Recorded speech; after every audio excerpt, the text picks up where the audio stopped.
El título de la charla es un poco rimbombante, pero ustedes se van a dar cuenta porque está al final de la historia. Y como creo que Cristian instauró un modelo de charla, voy a tratar de hacer algo parecido. Es general, es para todo público, y por lo tanto la primera parte tiene que ver con cosas muy conocidas. Quiero contextualizar la presentación en el tema que es el principal, que tiene que ver con una teoría física que tiene una estructura que es eminentemente matemática. La mecánica cuántica es un modelo de la realidad que es eminentemente matemático. O sea, ese es el paradigma de los modelos matemáticos, incluso más que la relatividad. Y además es un modelo muy conflictivo porque ha producido grandes discusiones desde los años 20, cuando se inicia, incluso con Albert Einstein, que fue un detractor acérrimo. Como ustedes verán, van a ver más adelante, le dio una pataleta en alguna parte. O sea, son unas declaraciones horrendas. Lo vamos a comentar también respecto del formalismo matemático.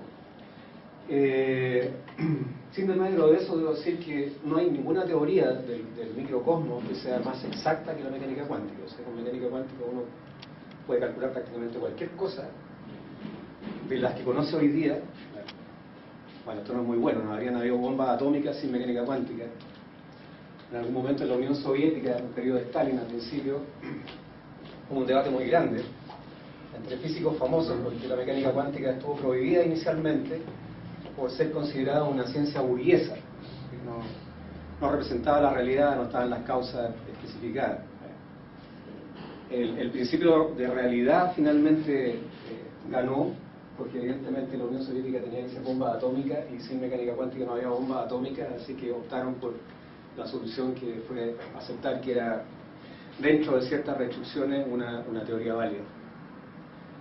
No pasó así con la genética Vavilov, que fue un genetista famoso ruso, soviético, terminó no sé si en Siberia o en otro lado, hasta que se aceptó que la genética era una cosa válida, era una ciencia válida.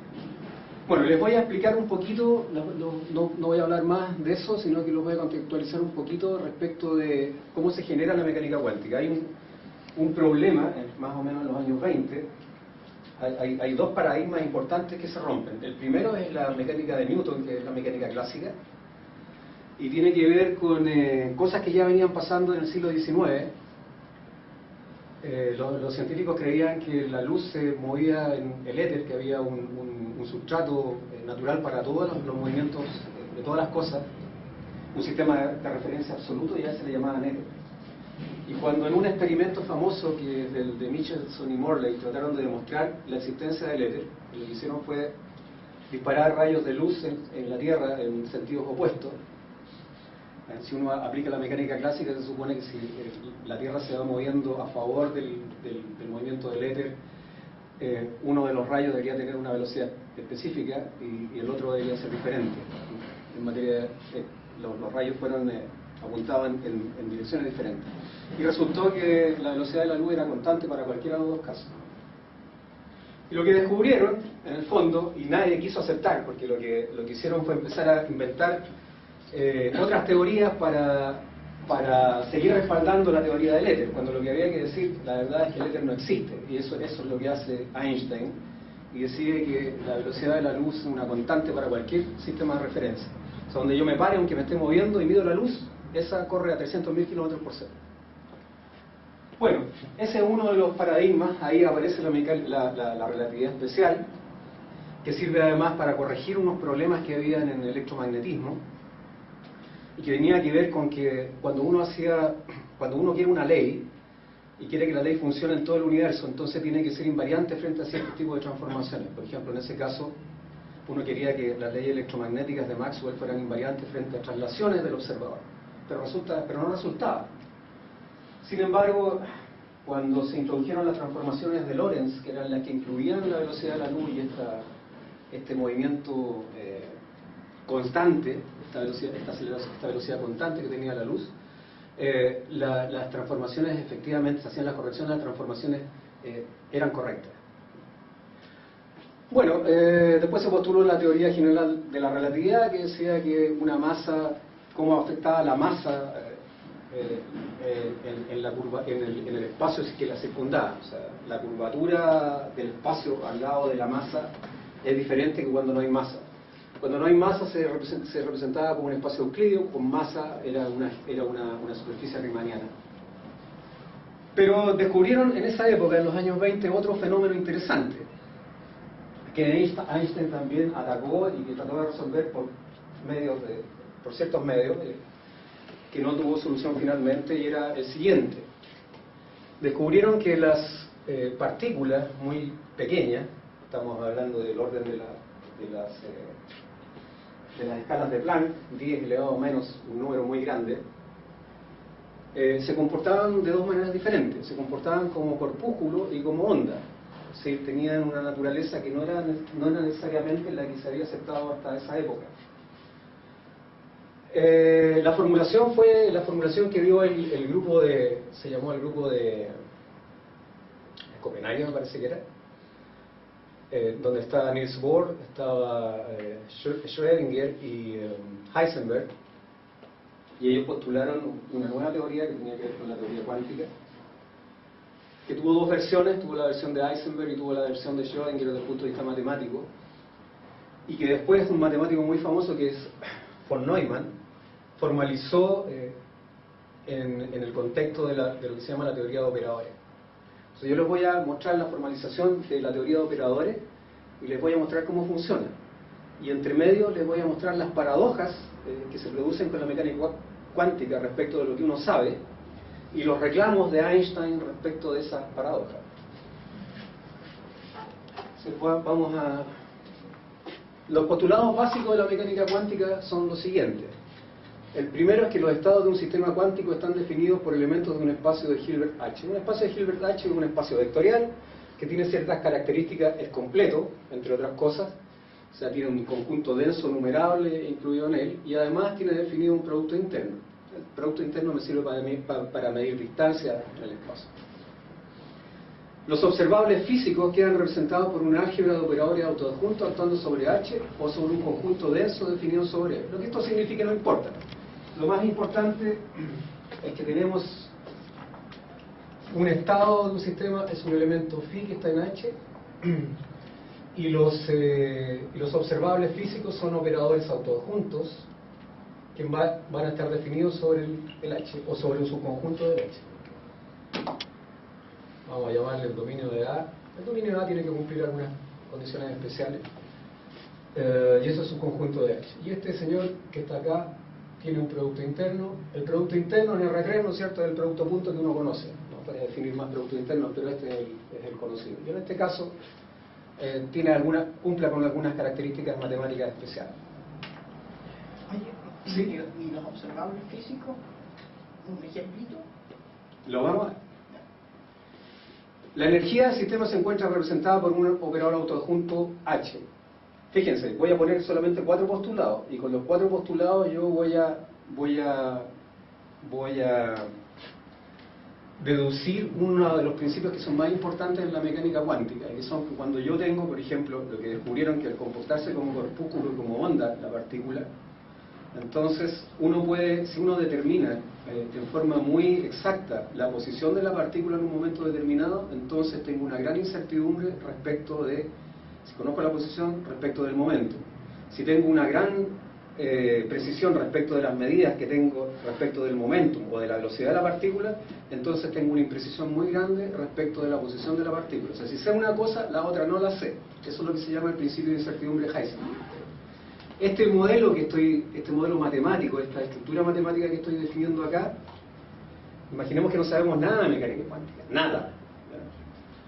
Esta definición de von Neumann nos va a servir a nosotros para deducir el principio de incertidumbre. Con los 4 postulados que van a aparecer acá, uno deduce matemáticamente el principio de incertidumbre. Entonces, ¿qué tenemos? Los observables físicos quedan representados por un álgebra de operadores autoadjuntos. La energía del sistema se encuentra representada por un operador autoadjunto H. La evolución del sistema viene dada por la acción de este operador. Bueno, el H tiene que cumplir algunas características especiales para poder definir esto, y es el imaginario. Entonces, si yo parto en el estado phi, en el tiempo t estoy en el estado psi, bueno, esa evolución se ve de esta manera. Psi es igual a la aplicación del operador e elevado menos i ht sobre el phi. La otra. Vamos a ver la derivación del principio de incertidumbre. Dijimos que los phi están en un espacio de Hilbert, por lo tanto hay un producto interno definido sobre el espacio de Hilbert. Entonces uno define la esperanza estadística, por eso uno define estas cosas como operadores autoadjuntos y no como otra cosa. Operador autoadjunto es como las matrices simétricas, ¿no es cierto? En el caso de los espacios de dimensión finita, una cosa que va de RNN en Rn, un T que sea simétrico, o sea, T igual a su traspuesta, tiene solamente valores propios reales.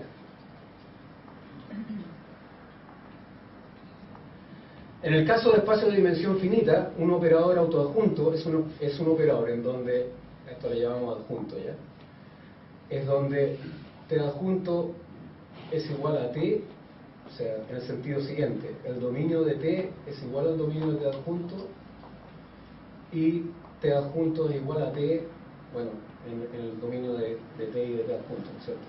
O sea, son simétricos y además cumplen con esa condición de Lo importante es que aquí los valores propios sean reales y uno puede trabajar con estas cosas como si fueran números en una base de acuerdo. Entonces uno define la esperanza en el estado phi. Yo sé que la partícula está en el estado phi del observable X. El observable X puede ser cualquier cosa. La posición de la partícula, siempre que sea autoadjunta, el momentum de la partícula, el spin de la partícula, o sea, el giro de la partícula, etc. Da lo mismo. Entonces, con estos supuestos es posible definir el valor esperado de las medidas físicas realizadas sobre un observable físico X, dado, donde ese es el producto interno asociado a H. Consecuentemente, si eso es una esperanza, uno puede definir la dispersión de las medidas con respecto al promedio de las medidas. Eso es un estimador estadístico. Dado que definí la esperanza, puedo definir la varianza. Y esto me dice cuán dispersas están medidas respecto del valor observado. Eso se cumple exactamente usando esa definición, usando el producto interno. Sí, un poquito. Ahora, el siguiente teorema, que es de muy fácil demostración, son más de 4 líneas. Dice, si A y B son dos observables, por ejemplo, la posición y el momentum, entonces con el mismo dominio de definición, o sea, A y B están definidos sobre el mismo dominio, que es su conjunto de H, si esos operadores no conmutan entre sí, o sea, si lo aplico sobre un phi, ¿no es cierto?, esa conmutación es distinta de cero, entonces se cumple lo siguiente: la dispersión de las medidas respecto de A, para el observable A, dado que el sistema está en el estado phi, por la dispersión de las medidas del estado del observable B, dado que el sistema está en el estado phi, es mayor o igual que un medio del módulo de la esperanza de phi de este conmutador que está acá. ¿Qué tiene que ver esto con el principio de incertidumbre? Bueno, si esto es distinto de cero, esta esperanza es un número. Esta esperanza es un número. Esto es distinto de cero. Entonces, supongamos que eso fuera un medio. Yo tengo sigma phi de A. Insisto, con esas hipótesis de ahí y con los postulados anteriores, eso es trivial de ser obtenido. Entonces tengo sigma phi de B. Supongamos que eso es mayor o igual que un medio. Fíjense en lo siguiente: si yo tengo mucha dispersión respecto de las medidas del observable A, que podría ser la posición, por ejemplo, quiere decir que tengo mucha inseguridad respecto del valor que estoy obteniendo de las medidas. Mucha. O sea, este número debería ser muy grande, ¿sí? Pero si este número es muy grande, la única manera de que se mantenga esta desigualdad es que este numerito de acá sea muy chico, o sea, que tenga mucha precisión en las medidas para el observable B. Al contrario, si tengo mucha precisión para las medidas del observable A, o sea, esto es muy cercano a cero, esto debe ser muy grande para que esto sea mayor o igual que un medio, ¿sí? Mucha dispersión en las medidas respecto del promedio o del valor esperado significa que tengo muy poca dispersión en B para las medidas respecto del valor esperado para B. Por lo tanto, si mido A con mucha exactitud, con mucha precisión, B lo tengo que medir con mucha inexactitud o mucha imprecisión. Tengo muy poca información respecto de él. Y eso es el principio de incertidumbre, no es otra cosa. Tal. Sí. Veamos lo que se llama la primera cuantización. En física, todas las... bueno, uno sabe que si uno quiere resolver un problema físico, dinámico, lo que uno hace en el espacio de fase es el espacio de momentum o de velocidades, y Q, eso lo va a llamar posición. Eso puede estar en R3, en R2, lo mismo. Entonces uno, lo que le interesa es encontrar la energía que representa la dinámica y la cinemática del sistema. Esto es una función de P y de Q, ¿no? Esto es una cierta función de energía. Si tanto la posición como P dependen de T, entonces lo que yo tengo es un espacio de fase en donde tengo tres, ¿cierto? Por aquí voy a poner T, no sé, y acá poner P, y aquí poner Q. Entonces lo que voy a tener son trayectorias para el sistema. En el caso de la mecánica cuántica no puedo hacer eso porque aquí sencillamente no tengo trayectorias clásicas, sino que mis observables físicos son operadores autoadjuntos y los estados de mi sistema son funciones de un espacio de Hilbert. Son funciones de espacio de Hilbert, pero en el fondo son funciones de onda. Los phi son funciones de onda.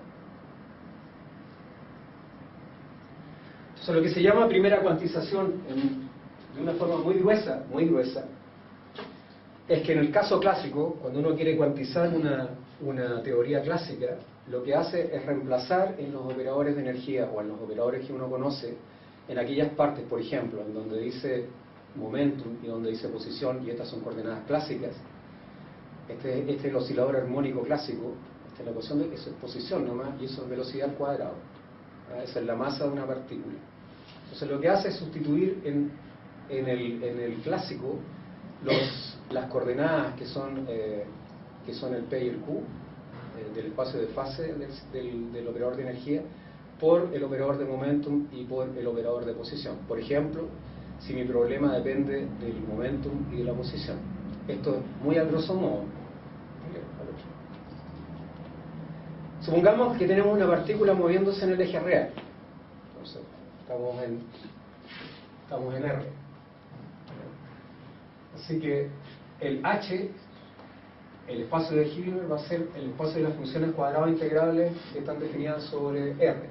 O sea, aquí el producto interno, sencillamente, si tomo phi y psi en H, entonces el producto interno entre phi y psi es la integral definida sobre R de phi, psi, depende de X.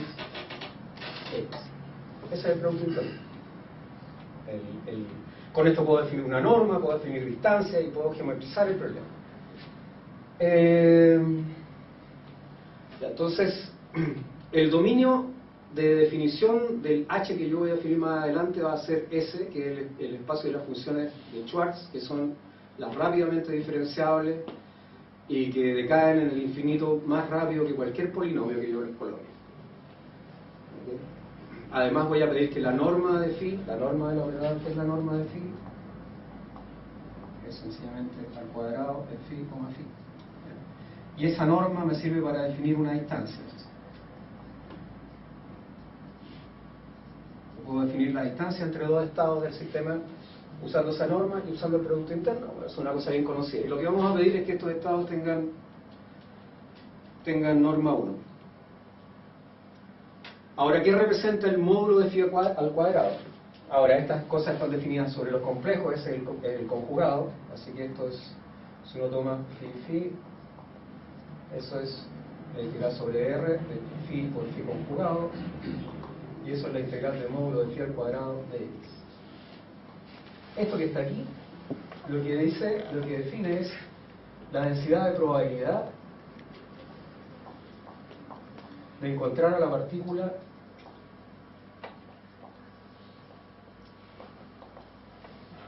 en una región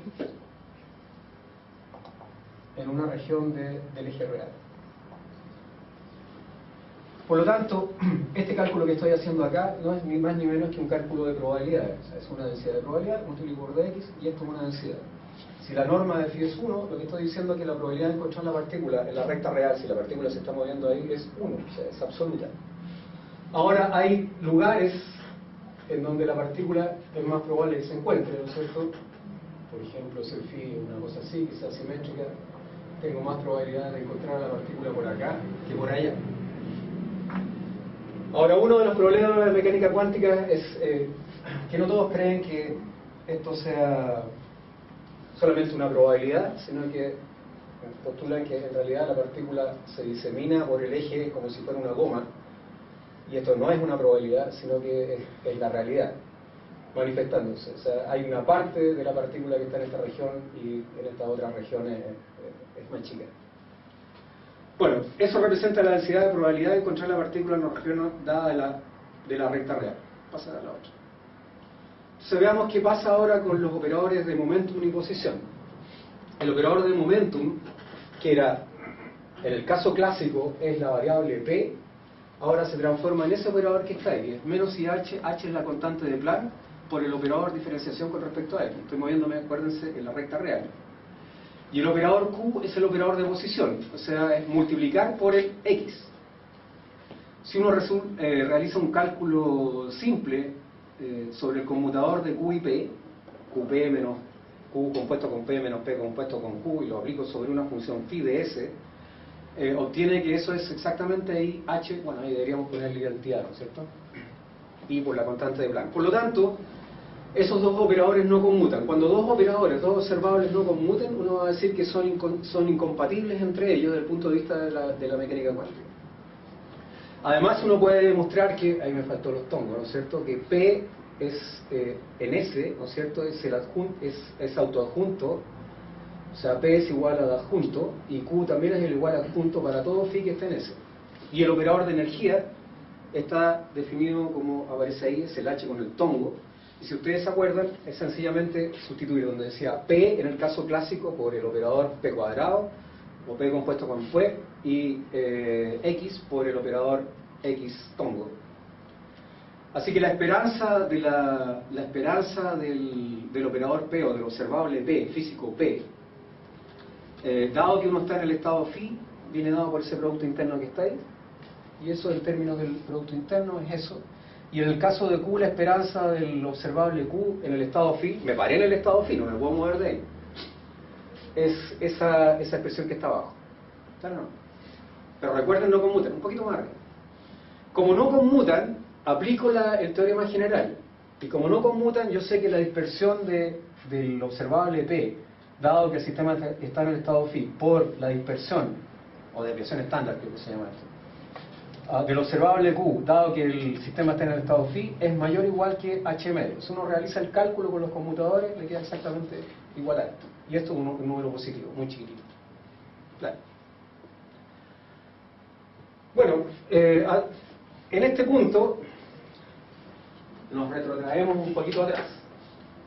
Y aquí viene lo interesante. Cuando se presentó la teoría, que no se presentó así, porque este es un formalismo matemático de la teoría, que viene posterior a la formulación de Heisenberg y de quién más? Y de Schrödinger. Einstein se paró y se puso a gritar y dijo, aquí hay un problema. Lo que determinó Albert Einstein era que la velocidad, o sea, la teoría de Newton funcionaba de la siguiente manera. Las fuerzas, cuando ustedes conocen cuál es el F igual a G, ¿no es cierto? Sí. M1, M2 partido por R cuadrado. Esa es la distancia, esa es la fuerza gravitacional. Entonces, cuando Newton postula sus fórmulas, después de desarrollar el cálculo infinitesimal y pelear con Leibniz y reventar a Leibniz, porque además Newton era presidente de la Royal Society, y cuando tuvieron una pugna por el desarrollo del cálculo infinitesimal, Newton destrozó a Leibniz. Se declaró que él era el inventor y no Leibniz. En realidad lo hicieron los dos en forma independiente. Y después hizo un comentario que creo que quedó escrito y dijo que había sido un placer destrozar el corazón de Leibniz. Pero cuando Newton postuló la teoría de la teoría de la gravitación, hay un pequeño detalle. Esta es una teoría no local, en el sentido de que la transmisión de la fuerza es instantánea. O sea, uno debería suponer que si hay dos cuerpos, esa fuerza se transmite en forma instantánea, cosa que ahora sabemos no es cierta. Lo que hizo Einstein es demostrar, con su teoría de la relatividad especial y después con la teoría de la relatividad general, es que la teoría gravitacional sí es local. Si yo quiero mandar información de A a B, no puedo superar la barrera de la velocidad de la luz, 300.000 kilómetros por segundo. Y más además, para agravar más la situación, más adelante se demostró que todos los campos o todas las interacciones, que son cuatro interacciones fundamentales. ¿Cuáles son esas? La primera es la electromagnética. La segunda son las interacciones fuertes. La tercera son las débiles.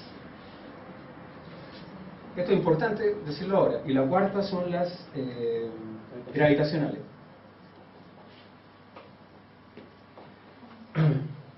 Ahora nosotros sabemos que a nivel microscópico todas estas interacciones están mediatizadas por partículas. Todas. No existe ninguna que no tenga una partícula asociada. ¿Cómo se producen las interacciones electromagnéticas? A través de los fotones. Las interacciones fuertes, las que mantienen a los elementos de los núcleos atómicos unidos, también son partículas, intercambio de partículas. Esas se llaman gluones. Y su existencia experimental está demostrada. También los quarks, ¿no es cierto? Están confinados dentro de los protones y de los neutrones. Las fuerzas débiles que tienen que ver con con el decaimiento radiactivo tienen otras, ¿ya? Estos son bosones. Y las gravitacionales, bueno, se supone que están mediadas por partículas que se llaman gravitones. Esto a nivel microscópico, no al nivel macro. Entonces, con mayor razón, si estas partículas no se pueden, si la luz es la partícula que se puede mover a mayor velocidad, ninguna de estas fuerzas puede transmitirse a mayor velocidad que la velocidad de la luz. ¿Okay? Y por lo tanto, la teoría gravitacional de Einstein es una teoría local. ¿Ah? Depende del... Yo no puedo ejercer una influencia sobre un objeto que está a mucha distancia solamente con pensarlo. ¿Ah? No es instantáneo. Sin embargo, hay un problema con la mecánica cuántica. Y el problema lo planteó el mismo Newton en confabulación, vamos a decir, con dos físicos más. A todo esto la teoría de Newton, la verdad que uno tiene que darle a todo el formalismo matemático, no se lo dé, perdón, de Einstein, no se lo dé a Einstein, sino que se lo dé a Grossman, que era un matemático que dominaba muy bien la geometría diferencial de Riemann. Sin Grossman no hay teoría de la relatividad general. Entonces, el problema que se produce entre la mecánica cuántica y la mecánica y la teoría de la gravitación especial, que es la que dice que la velocidad de la luz es 300.000 kilómetros por segundo, es una que tiene que ver con lo que vamos a llamar estados entrelazados. Entonces, acuérdense que los estados de un sistema son funciones de un espacio de Hilbert. Vamos a decirlo que el estado entrelazado es lo siguiente. Si un estado se encuentra en un sistema, y acuérdense además que están interpretados los phi como probabilidades, los módulos de phi son densidades de probabilidad. Entonces, si el estado en que se encuentra un sistema de dos partículas queda representado por la función psi de v, y este no puede ser descompuesto como este producto tensorial, el módulo de esta representaría la densidad de probabilidad de que la partícula se encuentre en una región determinada, la 1, y la 2. Si no puedo hacer eso, entonces uno dice que el sistema está entrelazado, son dos partículas entrelazadas. Y lo que hace Einstein es, poner la misteriosa experiencia, porque le pusieron Bob y Alice, esto lo van a encontrar en todas partes, y la furibunda pataleta de Albert Einstein, que es lo que dice Albert Einstein después de que pone este ejemplo. Vamos a poner dos observadores. Uno es Alice, no sé por qué eligieron Alice y Bob, pero esto es histórico. Entonces, cuando uno tiene uno puede hacer experimentos de la siguiente forma. Cuando uno tiene un electrón y un positrón, el positrón es la partícula, es la antimateria del electrón. Entonces, cuando se crean en el vacío por algún motivo, se destruyen rapidito. O sea, son partículas que en el vacío viven muy poco. No pueden tener existencia muy permanente. Se autodestruyen y producen la misma energía que una cantidad de energía equivalente a la que hubo que aplicarle al vacío para que se produjera. Y elimina dos fotones. Y los dos fotones salen uno para un lado en direcciones absolutamente opuestas y en línea recta. Esa es una gracia. Y además tienen una característica que se llama polarización. No importa lo que sea la polarización, pero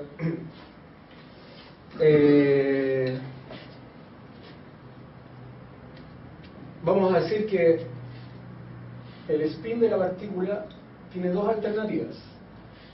Puede ser up, o sea, para arriba, o puede ser down, para abajo. Y esto yo lo puedo medir en todos los ejes. Puede ser con respecto al eje X, con respecto al eje Y, y con respecto al eje Z. Entonces, una partícula, y una de las gracias que tiene es que si la partícula parte para allá, y con respecto al eje Z tiene spin hacia arriba, la partícula que va hacia abajo tiene el spin hacia abajo, y eso es como un problema de conservación. El spin total tiene que ser cero. Entonces, para que sea cero, una tiene que ser para arriba y la otra tiene que ser para abajo en el momento que se produce. Y lo que pasa es lo siguiente. Bueno, esos son los operadores de spin para los dos fotones, con las direcciones de los ejes ortogonales. Cada uno de los SX, el SY y el SZ, considérenlo como, son matrices, no importa, considérenlo como operadores independientes en este formalismo cuántico. El H sigue siendo la constante de Planck. Baja un poquito. Y estos son los estados posibles, que cuando uno los mide, son todos vectores, esos son vectores propios de SZ. Ese sí es que en la dirección Z, ¿no es cierto?, el spin está hacia arriba. Ese sí en la dirección Z, el spin está hacia abajo. Ese sí en la dirección del X ahora, del eje X, el spin está hacia arriba. Y ese sí en la dirección del X, la dirección está hacia abajo. Pero fíjense, el operador SX con el SZ no conmutan. O sea, es menos I, H, SI, que es era el otro operador. Baja un poquito. Como no conmutan, y yo aplico las reglas del principio de incertidumbre de Heisenberg, de acuerdo a lo que acabamos de demostrar, tengo que la dispersión de las medidas en el estado phi de Sx por la dispersión de las medidas en el estado phi de Sz es mayor o igual que esta cantidad. Como esta cantidad es distinta de cero, no es un operador nulo y está evaluado en un phi, entonces esto es distinto de cero, por lo tanto el principio de incertidumbre se cumple. Es decir, que si yo mido bien esto, o tengo mucha certeza respecto de esto, tengo mucha incerteza respecto de esto. ¿Okay? Entonces, todavía no he dicho qué es lo que pasó con el experimento de Bob y Alice. Aquí los vamos a dejar esperando un segundo. Entonces dice, respecto de este experimento, que voy a decir cómo se desarrolla, la queja de Einstein es la siguiente: la teoría de cuántica es incompleta. Deben existir variables ocultas no consideradas en la teoría cuántica. 3. De no cumplirse 1 y 2, la implicancia será una acción inmediata a distancia. Se violaría así el principio de localidad de la relatividad especial. ¿Por qué? Fíjense, este va hacia allá. El experimento lo han hecho. El experimento se ha hecho, tengo entendido que el último que se hizo fue a 15 kilómetros. O sea, uno de los fotones fue a 15 kilómetros para allá y el otro al otro lado. En realidad se hace con más fotones, pero tomémoslo así. Entonces lo que hace Alice, supónganse que mide el eje X, la polarización según el eje Z. Si Alice mide, entonces yo sé que tiene dos alternativas, up and down. Supónganse que mide así, mide así, mide así, y después le salió la otra así. Están mandando más fotones, no mandan dos, ¿no? Después así, así y así. O intercalado acá. si Bob mide el eje Z, no están comunicados. No tiene idea Bob lo que está haciendo Alice, ni Alice no tiene idea de lo que está haciendo Bob. Entonces, cuando Bob recibe su fotón, supongamos que Alice lo hizo antes, pero sin que Bob lo supiera, y está midiendo el eje Z. Maravillosamente, Bob va a recibir. Son dos fotones que están aparte, no tienen nada que ver uno con el otro, supuestamente. Bob va a obtener, el experimento dice eso, para arriba, up, ¿qué obtuvo Alice? Abajo, abajo, abajo, abajo, arriba. O sea, obtiene exactamente lo que obtuvo Alice. Pero porque está mirando, Alice decidió mirar la proyección del spin en el eje Z. ¿Ya? Por suerte, Bob decidió mirar la proyección del spin en el eje Z también. Le salieron los resultados exactamente iguales. Si Alice decide esto mismo, con el eje Z, pero a Bob se le ocurre medir el eje Y, ¿qué creen que pasa? Tiene el 50% de probabilidad de achuntarle a lo que hizo Alice. O sea, en lugar de salirle esto, aquí es exacto, es el 100%, le achuntó al 100%. Hecho el experimento, muchas veces se demuestra que Bob, en ese caso, le achunta, o sea, la equivalencia entre esto y esto de acá es del 50%. O sea, ¿qué es lo que pasa? ¿Qué es lo que pasa desde el punto de vista de la teoría cuántica? Este electrón que llegó acá, tiene información respecto de que Alice ya midió respecto del eje Z. Como midió respecto del eje Z, este señor sabe que va a tener una gran incertidumbre cuando lo midan respecto del eje Y, respecto del eje X, porque son incompatibles los dos observables. Si mide respecto del eje Z, el fotón dice, mírame todo lo que quiera, no hay problema, no hay incompatibilidad. Los resultados son exactamente los mismos.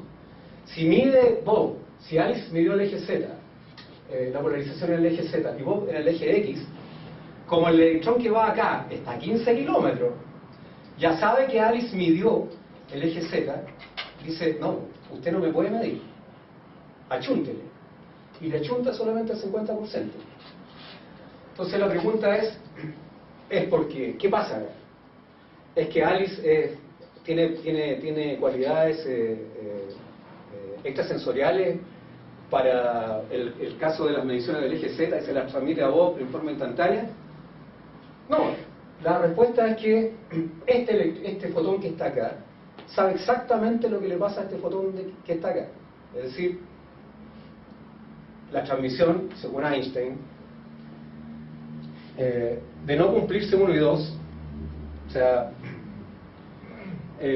habría una acción inmediata a distancia entre los dos fotones que están tremendamente lejos, porque este fotón de aquí no tiene por qué saber que le van a medir el eje Z, no tiene por qué saberlo, y por lo tanto hay algo que pasa entre los dos fotones que están en el mismo estado, en este estado entrelazado.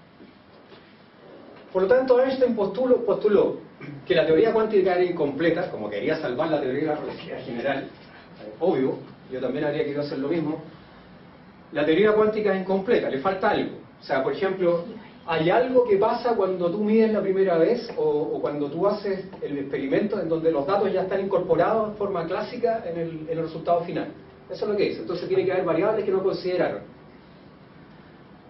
Entonces deben existir variables ocultas no consideradas en la teoría cuántica. Después, de no cumplirse 1 y 2 queda la escoba, porque está diciendo que la información, o que el electrón que está aquí y el electrón que está a 15 kilómetros en un momento determinado están comunicados a una velocidad que es mayor que la velocidad de la luz. Eso es lo que está diciendo, y por lo tanto contradice el principio de localidad de la relatividad general.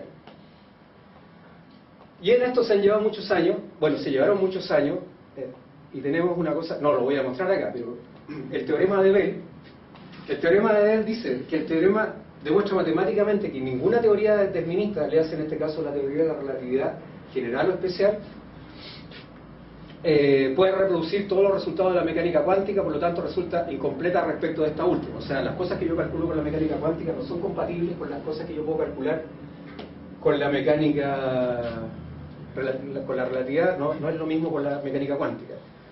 Y además, Y además hay una cosa que es importante, que se dice que no viola el principio de localidad, por lo siguiente, porque Bob no tiene idea de cómo está haciendo las medidas Alice. Y por lo tanto lo que se transmitió de acá a acá no es información. Esto pasó.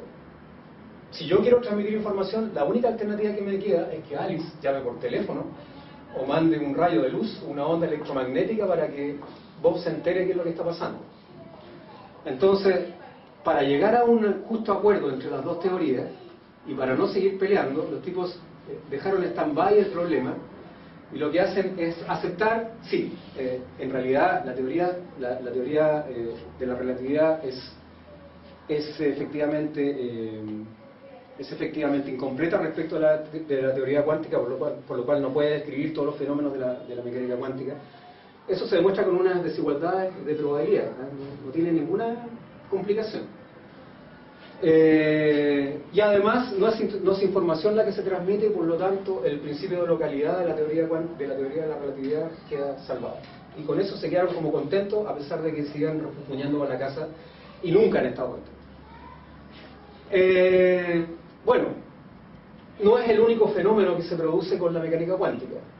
Todos los fenómenos que subyacen al nivel microscópico suelen no tener una representatividad clásica en el macrocosmos. Uno se encuentra con sorpresas. Insisto, la cuantización de todos los campos conocidos. Como uno tenía las teorías generales, que son la relatividad, el electromagnetismo, etc., lo que tenían que hacer después era ver cómo se comportaba esa misma teoría a nivel del microcosmos. Y para hacerlo a nivel del microcosmos tenían que, entre comillas, cuantizar la teoría. O sea, a niveles muy chicos ya no es la teoría clásica, sino que es la teoría cuántica. O sea, tenían que meterse en cada una, en el electromagnetismo, en la relatividad especial, etcétera, y tenían que cuantizar la teoría. O sea, tenían que meterle mecánica cuántica. Entonces lo pudieron hacer con la relatividad especial, cuando los efectos gravitacionales no son grandes, lo pudieron hacer con el electromagnetismo, lo pueden hacer con las fuerzas débiles y fuertes, porque es mecánica cuántica, pero no lo pueden hacer con la gravitación. Entonces, bájanos.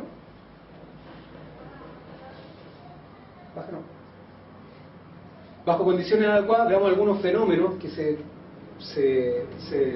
producen como resultado final de los efectos cuánticos. Bajo condiciones adecuadas, cuando se trata de sistemas de muchas partículas, por ejemplo, libres o interactuando a nivel cuántico, ese comportamiento especial con corpúsculo onda puede traducirse en manifestaciones macroscópicas observables, en casos muy especiales, como uno que vamos a ver al final. Como en la superfluidez de ciertos tipos de helio. O sea, el helio uno lo mete en un recipiente, esto no tendría por qué pasar porque aquí hay fuerza de resistencia, lo pone acá y lo congela al ser absoluto y el helio se sube por aquí y sale completo afuera. O la superconductividad de algunos materiales. Por otro lado, la física nuclear o productos tecnológicos como el microscopio electrónico basado en el denominado efecto túnel se sustentan en los principios de la mecánica cuántica. La mecánica cuántica sirve para describir no solo las interacciones electromagnéticas a nivel micro, sino además las denominadas interacciones fuertes, responsables de las fuerzas nucleares, las que les acabo de explicar, y las débiles asociadas al decaimiento radioactivo. En física de partículas, a través de la denominada teoría estándar, que es mecánica cuántica, teoría y experimentalmente ha dado cuenta de la existencia de la mayoría de las partículas elementales. O sea, uno usando, bueno, voy a poner una frase que no está puesta acá, ¿no? Usando las integrales de camino de Feynman, que no son integrales, pero se parecen mucho a las integrales, uno demuestra la existencia de la mayoría de las partículas que están acá. Se mete un poquito de teoría de grupo, no de mentiras, sino que de grupo matemático, y postula la existencia de las partículas. Y después las demuestra, casi todas fueron demostradas experimentalmente. Por ejemplo, hoy día en el colisionador de hadrones se busca determinar la existencia del denominado bosón de Higgs, que sostiene a grandes, se supone que exista grande energía, responsable de la masa de las partículas del universo. O sea, hay un campo, que es el campo de Higgs, una partícula, que hace que las partículas tengan masa. En este contexto, bueno, ahí hay un aviso, ¿cierto? En este contexto la pregunta es ¿qué pasa con la gravedad a niveles microscópicos?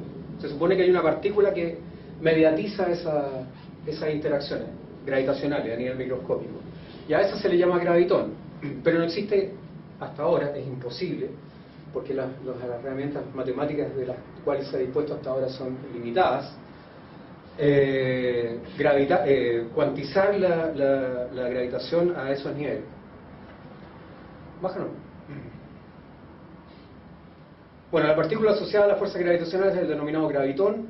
Sin embargo, su existencia física resulta técnicamente imposible de demostrar actualmente. El escenario se complica más debido a que en la práctica todos los intentos por cuantizar la gravedad han resultado vanos por motivos diversos. Bueno, hay un montón de teorías que intentan demostrarlo. La teoría de cuerdas, que tuvo mucho auge y que ya se están aburriendo todos porque cada vez hay que meterle más cosas para solucionar los problemas que produce la misma teoría. Y hay otras que sirven para describirlo, pero francamente en este punto están todavía a nivel muy básico. Ese va a ser un problema abierto, seguramente que se va a mantener muchos años. Veamos un poquito del universo que se puede hacer. Se puede hacer física antes del Big Bang, más mecánica cuántica. Como no se puede cuantizar como no se puede cuantizar la gravitación, bueno, si bien no se puede cuantizar, hay algunas cosas que sí se pueden cuantizar. Entonces, una de las características de la teoría de la gravitación es que depende de una métrica, que es la métrica de Lorentz, de Minkowski, perdón, que es esta que está acá. Estas son las coordenadas temporales, es un diferencial, ¿no es cierto?, de variación, y eso es menos c cuadrado de t al cuadrado. No es una métrica, es una pseudométrica. Entonces, hay un problema porque se supone que si hay Big Bang, o sea, hay una gran explosión y después hay una contracción, hay una singularidad en el tiempo en t igual 0. O sea, para atrás uno no sabe lo que pasa. Y en t igual 0, en donde está la materia y la energía absolutamente concentrada en un puntito muy pequeño, en t igual 0 no puedo decir nada. ¿Puedo decir algo? ¿Puede la física decir algo?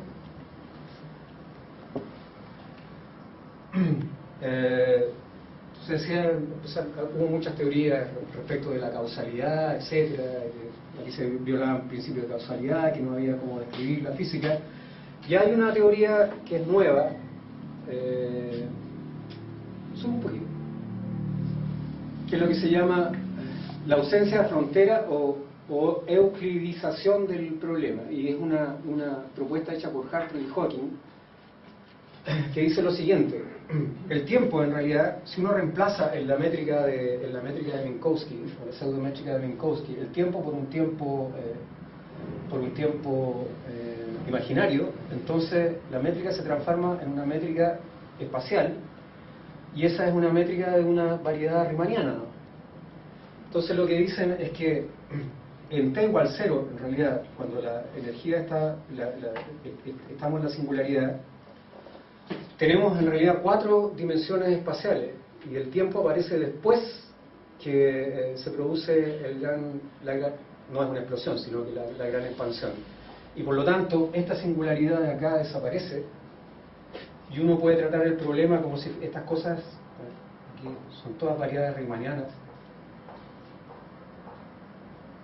o sea, son suavecitas, uno puede definir un espacio tangente ahí, y en algún momento de acá aparece este nuevo tiempo, el tiempo imaginario, el tiempo real, lo que ahora llamamos tiempo real, que sería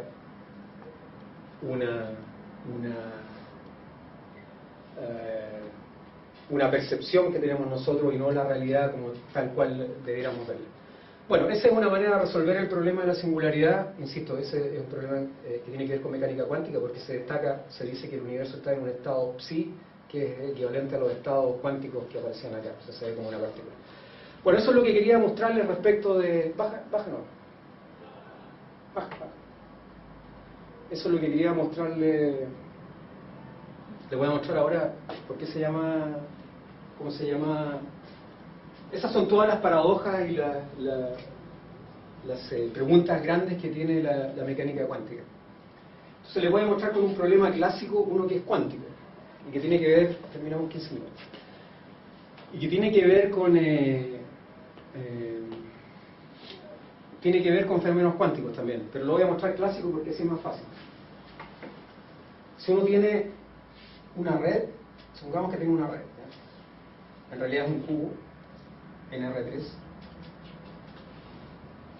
Esto va a representar un material. Y un reticulado, en cada puntito del reticulado hay dos variables. Hay una variable que puede tomar dos valores, más 1 y menos 1. Le puede llamar spin, o le puede llamar como quiera. Y la relación entre esos, la relación entre esta variable que está aquí, o esta partícula que está aquí y esta que está acá, existe. O sea, esta se relaciona con esta, con esa y con esa, pero no con el resto. ¿Ya? O sea, las que están a distancia 1, los sites, los puntos que están a distancia 1, si esto le pone 1, si esto 1, y para allá también 1 y 1, esos se relacionan entre ellos. El resto no tiene ninguna relación. Si ese alfa vale 1, quiere decir que el spin del sistema está para arriba. ¿Ya? Y si vale menos 1, el spin está hacia abajo. O lo que ustedes quieran llamar el spin, o sea, es una variable cualquiera. La energía es una función de estas variables que están acá. Eso quiere decir interacción entre vecinos cercanos, y los alfa y gamma son puntitos sobre el reticulado. Ahora el reticulado también, por razones matemáticas, uno toma los bordes, los pega, y lo que obtiene es un toro. Esas son razones matemáticas que no vale la pena discutir ahora. Entonces, eso significa interacción entre vecinos cercanos. Cuando uno tiene un sistema de muchas partículas, ya lo tiene una partícula o dos partículas, y esto es clásico, uno tiene que definir una cosa que se llama la función de partición. En esa función de partición va a estar metida toda la información que yo tengo respecto del sistema. O sea, si yo quiero calcular cualquier cosa que sea interesante físicamente para el sistema, está ahí. Y se define así. Aquí están todas las configuraciones posibles. Acuérdense que el S alfa puede ser más 1 o menos 1. Cualquiera de esas dos. Entonces, si mi reticulado, mi volumen, lo voy a poner así, ese es el objeto, ¿no es cierto? Y lo voy a llamar así al volumen. Volumen es el número de puntos, ¿no? El número de puntos que tiene este enrejado. Entonces, el espacio de configuraciones, o sea, si yo tengo la cardinalidad del conjuntito del conjunto de puntos, es 8, o sea, o lo que ustedes quieran, 16, debería ser un número 27, hay 27 puntos, que sea un cubo, 3 y 3. Entonces, una configuración cualquiera son todos los valores posibles que toma ese alfa. Si los pudiera numerar, los puedo numerar, S1, S2, hasta el S27, ¿no es cierto? Este va a ser 1, menos 1, lo que yo quiera. Entonces, ahí tomo la suma sobre todas las configuraciones. Ese beta es lo que se llama, es un parámetro cualquiera, un parámetro positivo, pero se llama en general temperatura inversa, y ese es el H que está ahí. Bueno, uno tiene que verificar que esto sea finito. ¿Ya? Y se define el estado de Gibbs como esta expresión de acá. Si yo quiero poner una función que dependa de S alfa, de los S alfa, o de alguna combinación de ellos, la pongo acá. Claro. Beta mayor que 0 representa la temperatura inversa. El sistema tiene una simetría. Si yo cambio S alfa por menos S alfa, no pasa nada. Queda exactamente igual. El hamiltoniano, si ustedes cambian S alfa por S beta, ¿no es cierto? Lo cambian acá, cambian por menos S alfa y acá por menos S beta. Al multiplicar esos dos menos, les queda igual. Es el operador de energía clásico.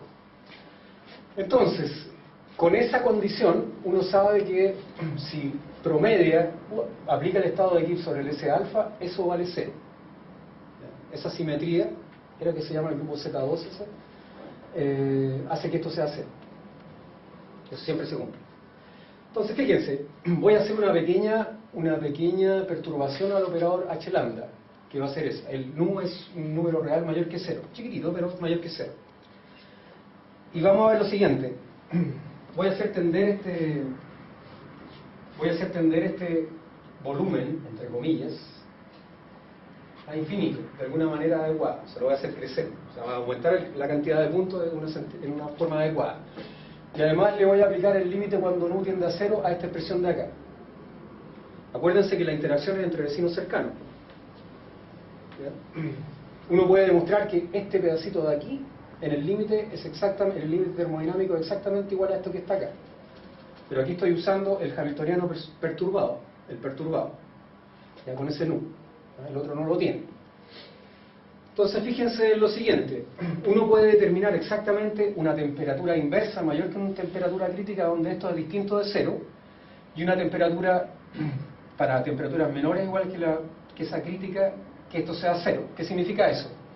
Que para temperaturas en el límite termodinámico, imagínense, estas son funciones que dependen de lambda, son como sucesiones de funciones. Uno sabe que cuando son finitas estas cosas, y yo pongo solamente ese alfa, ese vale cero. Cuando son finitas, no tengo ningún problema en meter el límite si no hago tender el límite cuando nu tiende a cero. Todas estas cosas son continuas, meto el límite cuando nu tiende a cero adentro, se me da ese nu, y si ahí hubiese un S alfa, eso vale cero.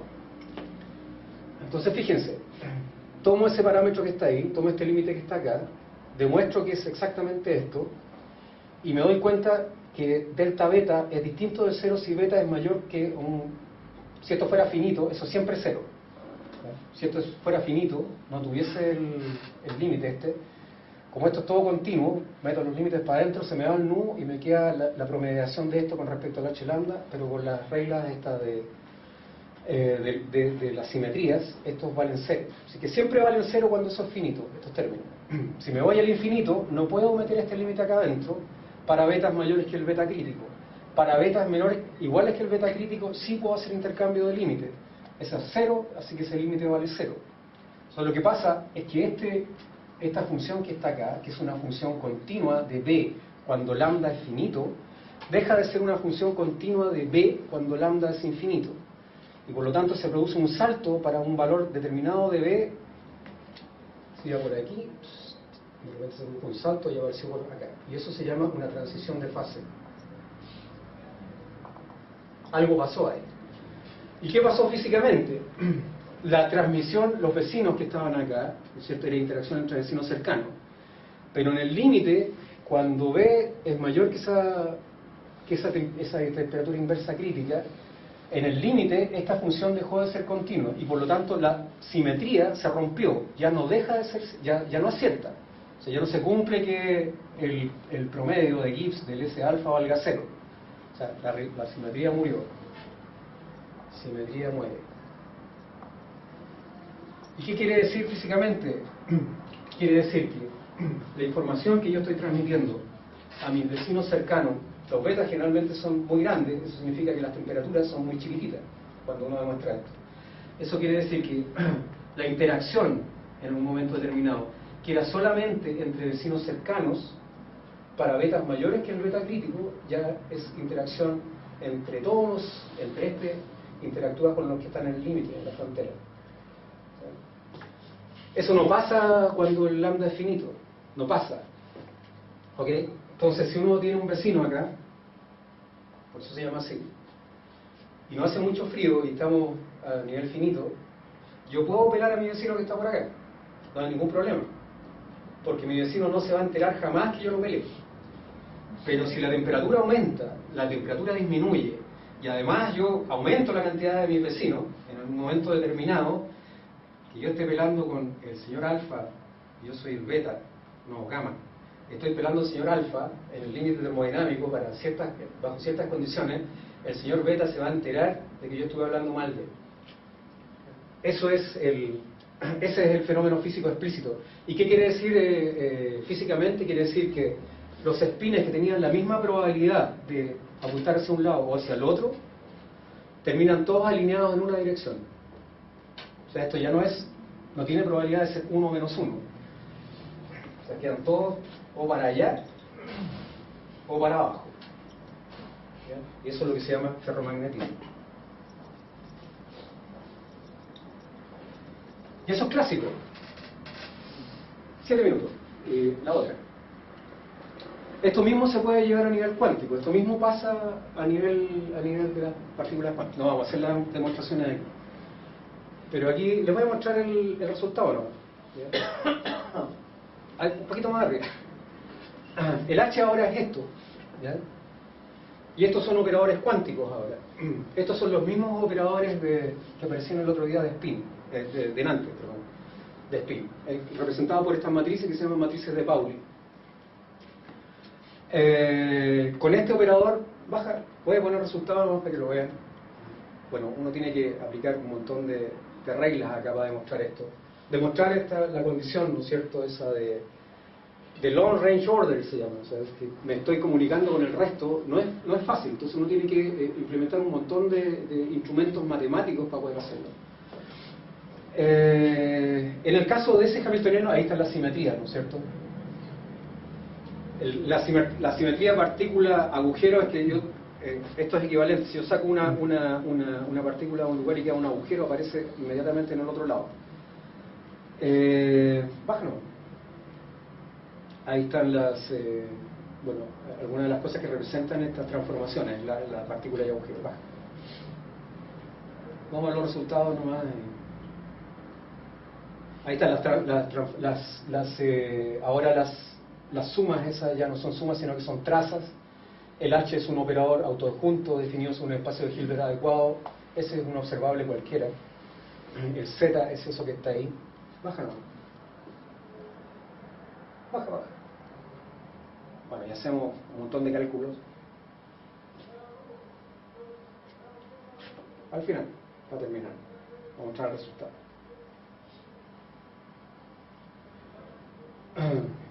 Ahí está. Baja, un poquito más. Entonces uno encuentra un poquito más. Ese cero que está aquí, ese menos cero, bueno, olvídense de este índice que está acá. Lo único importante es que aquí están los alfa, los i y los j del reticulado o de la red, ¿no es cierto?, que también está transformada en un toro.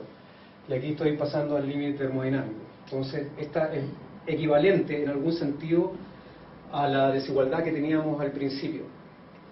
Entonces, esta desigualdad es mayor o igual que esto. Entonces, para valores determinados de beta, que son muy chicos, esta es la dimensión del espacio. Y ahí este es un parámetro que aparece estos son parámetros que aparecen en las condiciones iniciales del problema. Entonces, obtener esa desigualdad, claro, no. Conclusión: no operar en invierno, ya que para beta suficientemente grande, o sea, para temperaturas muy pequeñas, eso es estrictamente mayor que cero. Y eso es absolutamente equivalente al problema clásico del reticulado spin para arriba y spin para abajo. Entonces, yo tengo un montón de partículas cuánticas que están relacionadas entre sí con vecinos cercanos. Y en el caso de temperaturas muy bajas, las simetrías se rompe alguna simetría, la simetría básica del sistema, la simetría partícula-agujero se rompe, y esto que debería ser cero, deja de ser cero y es mayor que cero, salta. ¿Cuál es la gracia respecto del otro problema? Que este es un problema microscópico, muy chiquitito, estamos a distancias cuánticas, y por lo tanto es la manifestación cuántica, es la manifestación macroscópica de un fenómeno cuántico. O sea, esto está pasando a nivel micro. Entonces no es un enrejado clásico, sino que es un enrejado cuántico. Bueno, este resultado de acá está relacionado con el hecho de que las partículas, cuando la temperatura es muy baja, empiezan a asociarse a un solo estado, al estado de energía más bajo del sistema. A ese le llama Phi0. Ese es el ground state. El universo también tiene un ground state, un estado de energía más bajo. Por eso el vacío no es vacío. Por eso el vacío siempre queda representado por una función de ese espacio de Hilbert. Y por eso es que cuando uno hace experimentos en el vacío aparecen partículas. O sea, el vacío es, entre comillas, no es vacío. O sea, lo que parece vacío no es vacío. Y en este caso, bueno, aquí no estamos hablando del universo completo, sino que estamos hablando de un problema específico. El modelo que vimos antes es un tipo Bose-Hubbard, así se llama. Y lo que demuestra es que a valores muy grandes, a valores muy pequeños de la temperatura, entonces se rompe una simetría y además se produce un fenómeno cuántico, que es que muchas de las partículas quedan asociadas al estado fundamental del sistema. Y eso es lo que se llama una condensación bosoniana. Eso.